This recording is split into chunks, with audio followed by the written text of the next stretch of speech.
The political gridlock around the nation's infrastructure seems to have broken. A bipartisan group of senators now agree on a $1 trillion investment in public works projects.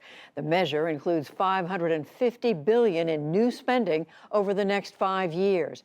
Of that, $110 billion is to improve highways, $65 billion to expand broadband access, and $47 billion to combat environmental disasters.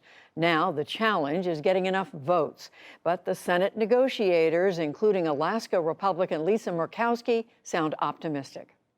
This is also important to demonstrate that Republicans and Democrats can come together over really hard stuff to negotiate in good faith and to broker an agreement that is not going to work just for Republicans or for Democrats. It's going to work for the country.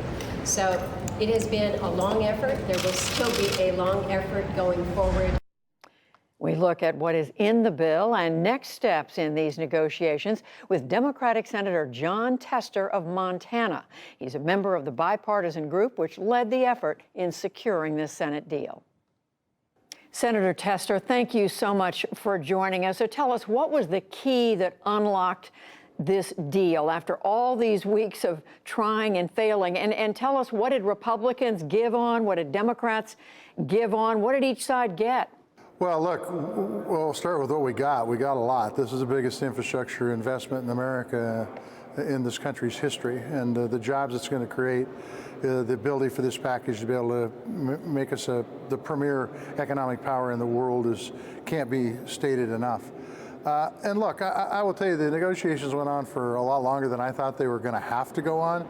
But you know how negotiations are, Judy. I mean, it's about people covering every square inch and then going back and doing it 3 or more times. And then pretty soon they just get tired and they say, okay, we're going to do this. And I will tell you, you know, the 10 people that I worked with, the 9 people on the committee, and then the White House that came over, everybody to a person wanted to get to yes.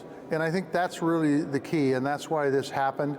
I do want to ask you about the money that's in there, what it's being spent on. Highways, $110 billion, broadband, $65 billion, other big-ticket items like public transit, passenger rail, upgrading the power grid. Give us something that people who are listening to this can say, oh, I get it.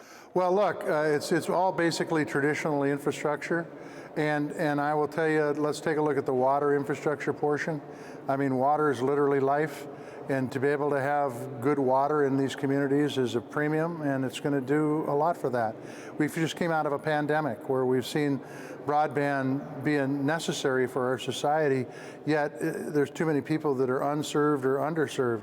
This is going to help bring our broadband up to a point where a state like Montana and other rural states throughout this country, and urban areas too, as far as that go, we're going to have good access to broadband for telehealth and distance learning, and having businesses be able to grow their businesses and create opportunity there over the internet. So, you can go down the list, whether it's rails, critically important, making sure we're doing what we can do to have good passenger service, transit, the same thing.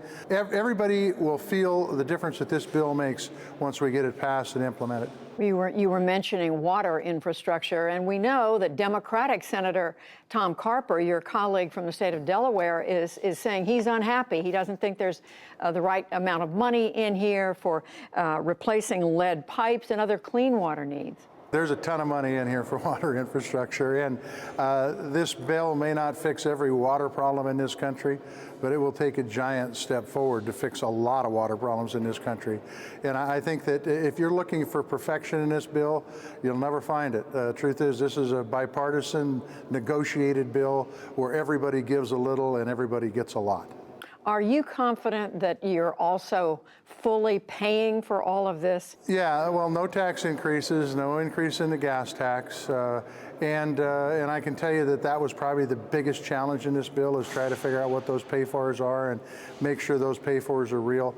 To be honest with you, Judy, right now I can't tell you exactly what the pay-fors are now. I know they look a whole lot different today than they did when we released this bill about a month ago after the G10 had negotiated it. But nonetheless, I think we've lived up to the expectations of the Republicans on the pay-fors and the Democrats too, and the White House was okay with it. So I think it's going to be fine. And the G10, referring to the group of 10 bipartisan senators, you were one of them. Senator, you mentioned that you think it's going to work out, but there is a money in here, $200 billion in unspent COVID relief. I think people are going to say, wait a minute, what was that money supposed to go for? Yeah, I mean, look, there's going to be some questions asked about that, and I think that if you take into consideration these are all CARES Act dollars, this bill was passed 15 months ago, and the fact that we didn't touch the rescue plan money and it's still there, I think we're going to be okay. But I will also tell you this, Judy, we're not out of the woods on this pandemic.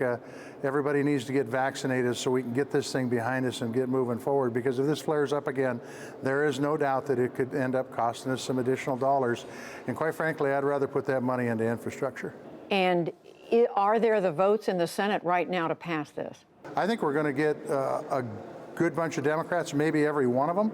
And I think we're going to get a pretty sizable group of Republicans too. And I think if we do, that really speaks to the fact that maybe Washington can start working again and start coming together and start doing things that this country needs. Last question, Senator. The fate of this so-called companion $3.5 trillion social infrastructure bill, money for home health care, for education, for the environment. What does its fate look like? And now that you have Arizona Democrat Kyrsten Sinema saying she's not going to vote for it, and you need Democrats on board. Well, look, I've been spending my time working on this bipartisan bill. As soon as we get this out of the Senate, then we'll really focus on the reconciliation bill, which is $3.5 trillion. When I go home, I hear about housing, I hear about child care, I hear about senior care all the time.